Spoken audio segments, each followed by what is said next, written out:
नमस्कार दोस्तों, मैं कृष्ण शर्मा एक बार फिर से आपका स्वागत करता हूं हमारे YouTube channel PSC by DC sir पर। दोस्तों, जैसा आप सभी को पता है, हम मध्य प्रदेश के इतिहास, संस्कृति व साहित्य का अध्ययन कर रहे हैं।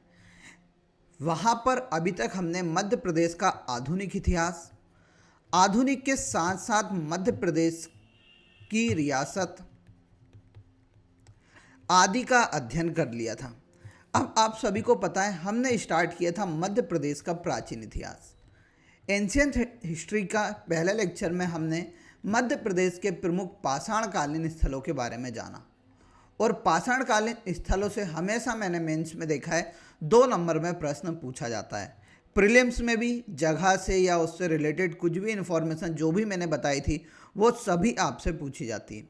आज हमारा प्राचीन इतिहास का लेक्चर नंबर 2 है, जिसमें हम मध्य प्रदेश में स्थित प्रमुख महाजनपद की बात करेंगे, जिसमें हम पढ़ने वाले हैं मध्य प्रदेश की प्रमुख महाजनपद अवंती और चेदी के बारे में।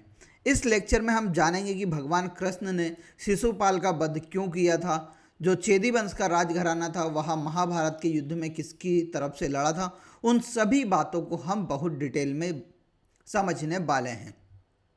आज हमारा लेक्चर नंबर 29 है, जिसमें हम मध्य प्रदेश का प्राचीन इतिहास पढ़ रहे हैं। आप सभी को पता है, अभी तक आपने 28 लेक्चर्स नहीं देखे तो आप जाइए हमारे YouTube channel PSC by DC sir पर, और वहाँ पर आपको एक प्लेलिस्ट देखने को मिलेगी और उस प्लेलिस्ट में आपको देखने को मिल जाएगा MPPSC 2026 का स्पेशल बैच। उसमें जाकर आप उन सभी 28 लेक्चर्स को देख लीजिए। वहाँ आपके सभी एग्ज़ाम के लिए महत्वपूर्ण है, चाहे वह आप MPPSC की तैयारी कर रहे हो, चाहे आप MPFSO की तैयारी कर रहे हो, किसी भी एग्ज़ाम की तैयारी कर रहे हो, उसमें आपको सीधे सीधे प्रश्न देखने को मिलने वाले हैं। ठीक है, तो देखिए प्रीलिम्स का सिलेबस आप सभी को पता है। मध्य प्रदेश के इतिहास की प्रमुख घटनाएं, जिसमें से हम मध्य प्रदेश के प्राचीन इतिहास पढ़ रहे हैं, जिसमें महाजनपद के बारे में आज हम पढ़ेंगे। सबसे पहले हम महाजनपद के बारे में बात करते हैं। तो देखिए, प्राचीन भारत में बड़े जनपद यानी बड़े बड़े राज्य थे, जो जनों यानी जनजातियों के एकत्रित होकर और संगठित शासन व्यवस्था में परिवर्तित हो जाने के बाद बने थे। सीधी सी बात मैं बताता हूँ कि महाजनपद क्या थे, छोटे छोटे राज्य थे। ठीक है, उसमें व्यक्ति या जन रहा करते थे। वहाँ सभी एकत्रित हुए और उस एकत्रित होने के बाद यानी संगठित होने के बाद वहाँ पर एक शासन व्यवस्था चालू हो गई। उसी शासन व्यवस्था या उसी क्षेत्र को बोला जाता था महाजनपद। ठीक है, ये राज्य महाभारत काल और बौद्ध काल 6ठी ईसा पूर्व में विद्यमान हुआ करते थे। यानी 6ठी ईसा पूर्व में हमें भारत में महाजनपद देखने को मिली थी। ठीक है, हम देखते हैं कि हमारे यहाँ हम प्रमुख 16 महाजनपदों का अध्ययन करते हैं। इनका विवरण हमें बौद्ध धर्म के अंगुत्तर निकाय और जैन धर्म के ग्रंथों में हमें देखने को मिलता है। कुछ प्रमुख जो महाजनपद थी, मगध, कोसल, बज्जी, अवंती, वत्स, कुरु, पांचाल, गंधार, काशी आदि क्या थी प्रमुख महाजनपद हमने देखी हुई हैं और पढ़ी हुई हैं। परंतु अभी हम मध्य प्रदेश का अध्ययन कर रहे हैं, तो जिसमें हम केवल मध्य प्रदेश की 2 प्रमुख महाजनपद अवंती महाजनपद और एक हमारी चेदी महाजनपद को पढ़ने वाले हैं। सबसे पहले हम देख लेते हैं मैप में। तो देखिए, यहाँ पर हमारा मध्य प्रदेश पड़ता है लगभग, कहाँ पर, सॉरी यहाँ पे अपन बनाते हैं।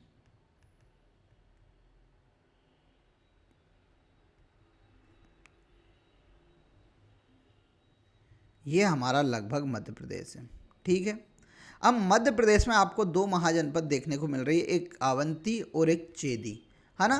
तो यह चेदी जो महाजनपद थी, इसका विस्तार हमें बुंदेलखंड वाले क्षेत्र में देखने को मिलता है। कहाँ पर? बुंदेलखंड वाले क्षेत्र में। और यहाँ पर हम अवंती महाजनपद की बात करते तो अवंती महाजनपद का विस्तार हमें मध्य प्रदेश के मालवा क्षेत्र में देखने को मिलता है। कहाँ पर? मालवा वाले क्षेत्र में देखने को मिलता है। और देखिए, सबसे महत्वपूर्ण उस समय जो महाजनपद हुआ करती थी वहाँ थी मगध। ठीक है, तो यहाँ पर आपने दोनों महाजनपद की लोकेशन देख ली। मध्य प्रदेश में कहाँ पर देखने को मिलती है? तो चेदी महाजनपद हमें बुंदेलखंड वाले क्षेत्र में देखने को मिलती है और अवंती महाजनपद हमें मालवा वाले क्षेत्र में देखने को मिलती है। अब देखिए, मैंने पहले ही बताया, एक और बार बता देता हूँ। मध्य प्रदेश में महाजनपद, तो मध्य प्रदेश में 2 महाजनपद थी, अवंती और चेदी। अवंती महाजनपद का जो विस्तार था वह हमारे मालवा वाले क्षेत्र में था, थोड़ा बहुत विस्तार उसका निमाड़ वाले क्षेत्र में भी हुआ करता था। उसकी दो राजधानियाँ थी, महेशमती और उज्जैनी। मैं बताऊंगा कितने पार्ट में विभाजित था। फिर चेदी महाजनपद की हम बात करते तो यहाँ बुंदेलखंड वाले क्षेत्र में विस्तृत थी और उसकी राजधानी क्या थी, सुक्तिमती थी, जो आज की डेट में हमें बताई जाती है कहाँ पर, चंदेरी के आइट साइड। और देखिए सुक्तिमती के नाम से मध्य प्रदेश की एक प्रमुख नदी को जाना जाता है। आपको कमेंट बॉक्स में आज आंसर करके बताना है कि सुक्तिमती के नाम से मध्य प्रदेश की किस नदी को जाना जाता है। इसका आप कमेंट बॉक्स में आज आंसर कीजिएगा। अब देखिए सबसे पहले हम बात करते हैं अवंती महाजनपद की। तो देखिए अवंती महाजनपद की हम बात करते हैं तो यह मध्य प्रदेश के मालवा वाले क्षेत्र में विस्तृत थी। कहाँ पर, मध्य प्रदेश के मालवा, और थोड़ा बहुत आप निमाड़ ले लीजिए, यहाँ पर हमें क्या देखने को मिलती है, अवंती महाजनपद देखने को मिलती है। यानी ये वाले क्षेत्र में हमें क्या देखने को मिलती है, हमारी अवंती महाजनपद। यह दो भागों में विभाजित थी। ऐसा कहा जाता था कि ये जो सिप्रा नदी है इसे दो भागों में बांटती थी। सॉरी, सिप्रा नदी नहीं, बेतवा नदी, ऐसा कहा जाता था पहले कि इधर से ही निकलती थी। और यह बेतवा नदी दो भागों में बांटती थी कि एक थी उत्तर महाजनपद और एक थी उत्तर अवंती और एक थी दक्षिण अवंती। ये पूछा गया है कि कौन सी नदी इसको काटती थी, तो आपको याद रखना है सिप्रा नहीं, यहाँ पर आपको आंसर देके आना है बेतरवती या बेतवा। ठीक है, अब देखिए हम बात करते हैं। देखिए महाजनपद 6वीं शताब्दी ईसा पूर्व की बात हो रही है। तो आप सभी को पता है प्लेट टेक्टोनिक एक थ्योरी है, जिसके कारण क्या होगी, बेतरवती नदी या बेतवा नदी थोड़ी आगे शिफ्ट हुई होगी, क्योंकि प्लेट्स हर जगह मूव करती हैं, आप सभी को पता है। तो इसी प्रकार हम कह नहीं सकते कि मतलब आज की डेट में आप बोलो कि सर उस दौरान यहाँ पर कैसे बह सकती है, यहाँ तो सिप्रा नदी है। तो प्लेट टेक्टोनिक थ्योरी कहती है कि भाई कुछ भी चीज़, हमारा जो पूरी पृथ्वी या पूरा जो महाद्वीप है वह प्लेट्स के द्वारा बने हुए और प्लेट्स का लगातार विस्थापन होता रहता है, यानी एक जगह से दूसरी जगह पर व्यवस्थित होती रहती है, यानी आती जाती रहती हैं। तो इसलिए ऐसा कह सकते हैं कि बेतवा नदी आज के दौरान थोड़ी आगे शिफ्ट हो गई। उस दौरान कहा जाता था कि इन दोनों अवंती के दोनों भागों को कौन सी नदी विभाजित करती थी, बेतरावती या बेतवा नदी विभाजित करती थी। उत्तर अवंती की हम बात करें तो उसकी जो राजधानी थी वह थी उज्जैनी। क्या थी, उज्जैनी उसकी राजधानी हुआ करती थी। दक्षिण अवंती की हम बात करते हैं तो उसकी राजधानी क्या थी, महेशमती थी, जिसे हम आज की डेट में किस नाम से जानते हैं, महेश्वर के नाम से जानते हैं। ठीक है, तो ये तीनों चीज़ें बार बार पूछी गई हैं कि उत्तरी अवंती की राजधानी क्या थी, दक्षिणी की क्या थी, कौन सी नदी विभाजित करती थी, और अवंती महाजनपद का विस्तार मध्य प्रदेश के किस क्षेत्र में हमें देखने को मिलता है, ये सभी बार बार पूछे गए हैं। अब देखिए हम प्रमुख शासक और घटनाओं की हम बात करते हैं तो उज्जैनी, यानी हम सीधी सी बात करें कि जो हमारी अवंती महाजनपद थी उसके सबसे प्रमुख राजा या सबसे प्रतापी राजा थे राजा चंड प्रघोत। याद रखिएगा, उनके पुत्र का नाम था पुलिक। क्या था, पुलिक। अब यहाँ पर समकालीन नामक एक शब्द आता है कि समकालीन यानी कि उस दौरान अन्य क्षेत्र पर कौन शासन कर रहा था। तो अभी मैंने आपको मगध बताई थी, तो मगध महाजनपद उस टाइम की सबसे शक्तिशाली महाजनपद हुआ करती थी और वहाँ पर बिंबिसार नामक एक राजा क्या करते थे, शासन करते थे। कौन करते थे, बिंबिसार नामक राजा शासन करते थे। बिंबिसार के समय जो राजा चंड प्रघोत थे उन्होंने बिंबिसार से बहुत मैत्रीपूर्ण संबंध स्थापित किए, यानी हमेशा मैत्री बना के रखी, यानी दोस्ती बना के रखी मगध और अवंती के बीच में। अवंती भी एक अच्छी प्रमुख शक्तिशाली महाजनपद बताई जाती थी, तो उस दौरान अवंती भी बहुत प्रमुख एक महाजनपद थी। अब क्या होता है, जो राजा चंड प्रघोत थे वहाँ एक बीमारी से पीड़ित थे, उसका नाम था पांडु रोग। कौन सा था, पांडु रोग, जिसे हम बोलते हैं एनीमिया। ठीक है, आधे लोग बोलेंगे सर पांडु रोग यानी तो पी लिया, तो वह कैसे था, एनीमिया से पीड़ित था। ठीक है, अब पांडु रोग इनको था तो भैया अच्छी दोस्ती थी, तो बिंबिसार क्या करते हैं, एक राजवेद होता है उनका, उसका नाम रहता है जीवक। क्या नाम था, जीवक। तो जीवक को यहाँ पर राजा चंड प्रघोत के इलाज के लिए पहुँचाता है। कौन पहुँचाता है, बिंबिसार। एमपीपीएससी ने पूछा है कि निम्न में से किस शासक के लिए बिंबिसार ने राजवेद जीवक को पहुँचाया था। पूछा गया है कि चंड प्रघोत को सही करने के लिए कौन से राजवेद आए थे। ऐसे प्रश्न बार बार हमें यहाँ से देखने को मिलते हैं। अब भैया क्या होती है, जैसे ही बिंबिसार की मृत्यु हो जाती है उसके बाद मगध पर बैठता है उसका बेटा क्या, अजातशत्रु। और अजातशत्रु क्या करता है, अवंती के साथ शत्रुता करना स्टार्ट कर देता है, यानी उनसे बैर रखना स्टार्ट कर देता है। पहले मैत्रीपूर्ण संबंध थे, बाद में शत्रु हो जाते हैं। ठीक है, तो अब यहाँ पर हमें क्या देखने को मिलेगा कि सर मगध और अवंती दोनों में हमें लगातार एक दूसरे के ऊपर आक्रमण करते हुए हमें आगे देखने को मिलेंगे। अब हम बात करते हैं धार्मिक, राजनीतिक और सैन्य महत्व की। तो प्रगोत के समय में अवंती बौद्ध धर्म का प्रमुख केंद्र था। किसका धर्म का? बौद्ध धर्म का। यह पूछा गया एमपीपीएससी में। प्रगोट का पुत्र पालक या पुलिक राजा बना। उसने वत्स, एक महाजनपद थी, वहाँ पर आक्रमण किया और वत्स की राजधानी थी कौशाम्बी, उस पर क्या कर लिया था? अधिकार कर लिया था। फिर कौशाम्बी का उपराजा उसने अपने पुत्र निशाक यूप को बनाया। किसको बनाया? निशाक यूप। उसके बाद क्या बने? राजा बने। पालक के बाद अजक और उसके बाद नंदीवर्मन किसके शासक बनते हैं? अवंती के शासक बनते हैं। पहुंचा गया है एमपीपीएससी प्रीलिम्स में कि नंदीवर्मन किस महाजनपद के शासक थे? तो आपको याद रखना है अवंती महाजनपद के शासक हुआ करते थे। अब आर्थिक और सांस्कृतिक विशेषताओं की बात करते हैं हम अवंती रियासत, अवंती महाजनपद की। तो यहाँ पर देखिए लोहा इस्पात से बने अस्त्र शस्त्र से श्रेष्ठ कारीगरों के लिए यह प्रसिद्ध था। बौद्ध ग्रंथों में यहाँ के दो प्रमुख नगर बताए गए हैं, एक का नाम है कुर्धर और एक का नाम है सुदर्शनपुर। इंपॉर्टेंट है, दोनों पूछे हुए हैं।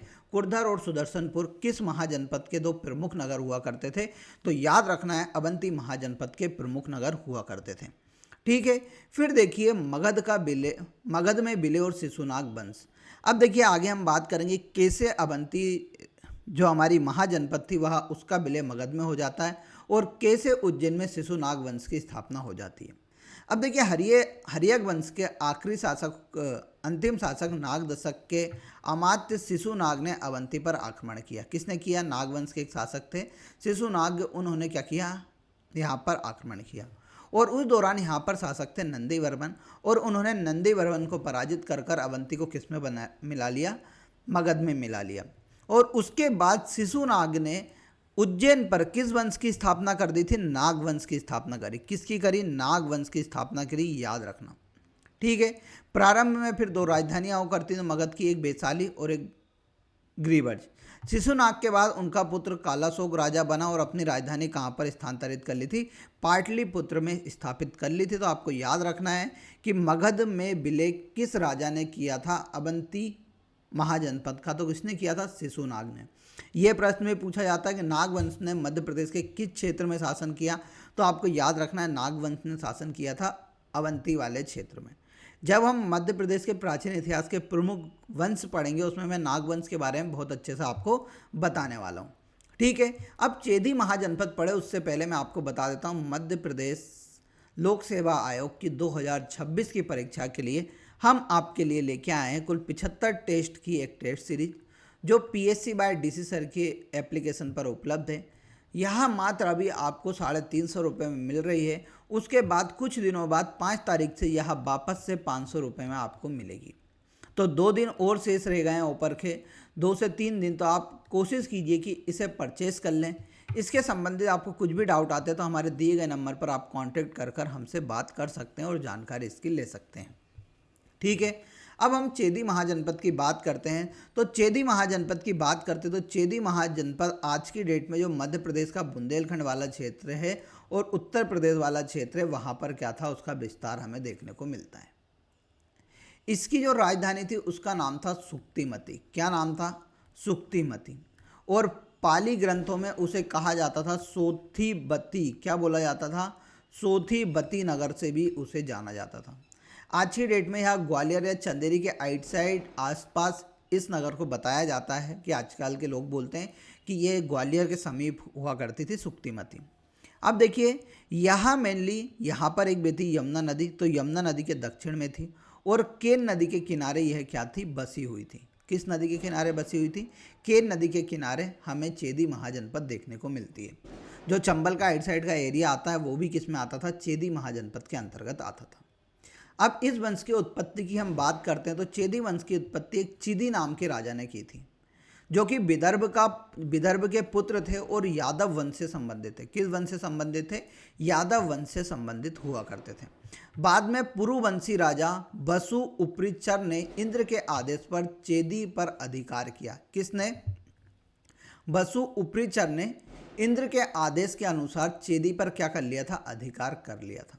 इसके अन्य शासक हुए राजा दमघोष जो शिशुपाल के पिता थे, राजा सुबाहु जो भगवान राम के काल में चेदी के शासक थे। याद रखना इंपॉर्टेंट है, ये पूछा जाता है कि भगवान राम थे उस दौरान चेदी के राजा कौन थे, तो राजा सुबाहु थे। फिर राजा सहज हुए जो मत्स्य और चेदी वंश दोनों के शासक हुए और इन्हें अपने ही वंश का विनाशक माना जाता है। राजा सहज को अपने ही वंश का विनाशक माना जाता है। अब इसके प्रमुख राजाओं की हम बात करते तो पहले हैं राजा शिशुपाल। यह चेदी वंश के सबसे प्रसिद्ध शासक हुए और आपने इनके बारे में सुना होगा कि इनकी जो हत्या करी थी वह कृष्ण भगवान के द्वारा की गई थी। किसके द्वारा की गई थी? भगवान कृष्ण या कृष्ण भगवान के द्वारा की गई थी। राजा शिशुपाल के पिता का नाम था दमघोष और इनकी माता का नाम था श्रुतकृति, जो आप सभी को पता है कुंती, पांडवों के उसमें हमें सुनने को मिलता है। कुंती की बहन हुआ करती थी कौन? श्रुतकृति। अब देखिए फिर क्या होता है, कृष्ण के यहाँ प्रतिद्वंदी थे और दुर्योधन और जरासंध के सहयोगी हुआ करते थे राजा कौन? शिशुपाल। राजसूय यज्ञ के दौरान कृष्ण ने इनका वध कर दिया था। किसका वध कर दिया था? शिशुपाल का। देखिए यहाँ पर मैं भगवान कृष्ण और शिशुपाल की कथा बताना चाहता हूँ आपको कि शिशुपाल जो थे, ठीक है, शिशुपाल के बारे में ऐसा कहा जाता है कि भगवान कृष्ण ने इनकी माता कौन? श्रुतकृति, जो श्रुतकृति थी, उनसे वचन दिया था उन्हें कि कभी शिशुपाल भी कभी गलती कर देगा तो मैं क्या करूँगा? इसका वध नहीं करूँगा। देखो मैं आपको बताता हूँ शिशुपाल क्या था। ये थोड़ा इसका जो जन्म हुआ था उस दौरान ये क्या था, इसकी 3 आंखें हुआ करती थी। कितनी आंखें थी? 3 आंखें थी और इसकी 4 भुजाएं थी। कितनी भुजाएं थी? 4 भुजाएं थी। अब क्या हो गया कि इसकी माँ जो श्रुतकृति थी वह कृष्ण भगवान की कौन लगती थी? भुआ जी लगती थी। कौन लगती थी? भुआ जी। अब आकाशवाणी होती है कि जिस व्यक्ति की गोद में आकर ये आकाशवाणी हुई कि जिस व्यक्ति की गोद में आकर ये अतिरिक्त देखो सुनो, जो शिशुपाल थे वह किसके बेटे थे? कृष्ण भगवान की भुआ के। तो एक बार आकाशवाणी होती है कि शिशुपाल किसी व्यक्ति की गोद में जाएंगे तो उसकी गोद में इसकी जो 3 आंखें हैं वो 2 आंखों में बदल जाएंगी और 4 भुजाएं वो 2 भुजाओं में बदल जाएगी। परंतु उसका काल कौन बनेगा? उसके मृत्यु का कारण कौन बनेगा? वही व्यक्ति बनेगा जिस भी व्यक्ति की यहाँ गोद में जाकर बैठेगा। ठीक है। अब ये क्या होता है, कृष्ण भगवान की गोद में जाकर बैठ जाता है तो ये क्या होता है कि जो इसकी 3 आंखें थी वो 2 आंखों में बदल जाती है, 4 भुजाएं थी वह 2 भुजाओं में बदल जाती है। अब क्या होते हैं कि इनकी माता जो थी शिशुपाल की, वह चिंतित हो जाती कि भैया भगवान कृष्ण तो इसे कभी भी इसे मृत्यु के घाट उतार देंगे। तो चिंतित थी तो कृष्ण भगवान उनकी भुआ को वचन देते हैं कि मैं इसकी 100 गलतियों को माफ़ करूँगा। कितनी गलतियों को माफ़ करूँगा? 100 गलतियों को माफ़ करूँगा। परंतु कभी इसने 101 भी गलती करी तो मैं इसका क्या कर दूंगा? वध कर दूंगा। यानी भगवान कृष्ण ने बोला कि भुआ चिंता मत हो, कभी ये 100 गलतियां करेगा तो मैं 100 गलतियां माफ़ कर दूंगा, परंतु 100 भी गलती के बाद इसने कुछ भी गलती करी तो मैं इसका क्या कर दूंगा? वध कर दूंगा। अब देखिए युधिष्ठिर जो थे, युधिष्ठिर क्या करते हैं? राजसूय यज्ञ का आयोजन करते हैं। ठीक है। शिशुपाल ने उस दौरान जो शिशुपाल थे वह भगवान कृष्ण का घोर अपमान करते हैं और उन्हें बार बार गालियां देते हैं। अब भगवान क्या होते हैं कि इंतजार करते रहते हैं कि भैया कि 99 होंगे, 100 होंगे, जब तक मैं इससे कुछ भी नहीं बोलूँगा बकने दो इसे गाली। अब जब 100 भी गाली कंप्लीट हो जाती है और जब वो 101वां अपशब्द बोलता है तो भगवान कृष्ण अपने वचन के साथ चलते हैं और शिशुपाल का अपने चक्र द्वारा क्या कर देते हैं? वध कर देते हैं। जो भगवान कृष्ण का जो चक्र था उसे सुदर्शन चक्र कहा जाता है और उसे क्या करते हैं? उसके द्वारा वह क्या करते हैं? इसका वध कर देते हैं। और उस दौरान शिशुपाल के बॉडी से कुछ एक चमक निकलती है और वह या ज्योति निकलती जो जाके कृष्ण के शरीर में क्या हो जाती? समा जाती है। तो शिशुपाल चेदी वंश के बहुत दमदार शासक हुए जो भगवान कृष्ण की कौन थे, भुआजी के लड़के थे। फिर उनके बाद बनते हैं धृष्टकेतु जो शिशुपाल के पुत्र थे। युधिष्ठिर द्वारा चेदी की गद्दी पर बिठाए गए क्योंकि राष्ट्रीय यज्ञ का कौन ने आयोजन किया था, युधिष्ठिर ने। कुरुक्षेत्र युद्ध में पांडवों की ओर से लड़े ये। काशी और कारुस की सेनाओं के भी सेनापति रहे। द्रोणाचार्य द्वारा युद्ध में मारे गए। आप सभी को पता है कि कौरव के साथ थे द्रोणाचार्य महाभारत के युद्ध में, तो उसी युद्ध में धृष्टकेतु का वध कौन करते हैं, द्रोणाचार्य कर देते हैं। फिर बनते हैं सरभ जो शिशुपाल के छोटे बेटे थे। कुरुक्षेत्र के युद्ध में चेदी के राजा बने। अर्जुन द्वारा पराजित किया गया था किसे, सरभ को। फिर बनते हैं करुणुमति जो चेदी की राजकुमारी थी। विवाह हुआ उनके पांडव के नकुल से, जो नाकुल थे पांडव के, उनसे उनका विवाह हुआ और उनका पुत्र बना था नरीमित्र। कौन था, नरीमित्र था। ठीक है, इतनी ही जानकारी हमें देखने को मिलती है। चेदी वंश और पांडवों के संबंध के बारे में बात करते हैं तो भीम की पत्नी शिशुपाल की बहन थी। नकुल की पत्नी करुणामति भी चेदी की राजकुमारी हुआ करती थी। भीम शिशुपाल के महल में 1 माह के अतिथि रहे थे। शिशुपाल के पांडवों से पारिवारिक संबंध होने के बावजूद वह क्या थे, कृष्ण के विरोधी हुआ करते थे, इसलिए कृष्ण भगवान ने उनका वध कर दिया था। अब देखिए अन्य घटना और कथाओं की बात करते हैं तो चेदी की राजधानी सुक्तिमती थी जो राजा सुबाहु का भी शासन हुआ करता था वहाँ। राजा नल की पत्नी दमयंती वनवास के दौरान चेदी पहुंची थी और महल में दासी के रूप में रहती थी। ठीक है, तो यहाँ पर आज के इस लेक्चर में हमने मध्य प्रदेश की 2 प्रमुख महाजनपद अवंती और कौन सी, चेदी महाजनपद का अध्ययन किया। कमेंट बॉक्स में आपको बताना है कि सुक्तिमती नाम से मध्य प्रदेश की किस नदी को जाना जाता है।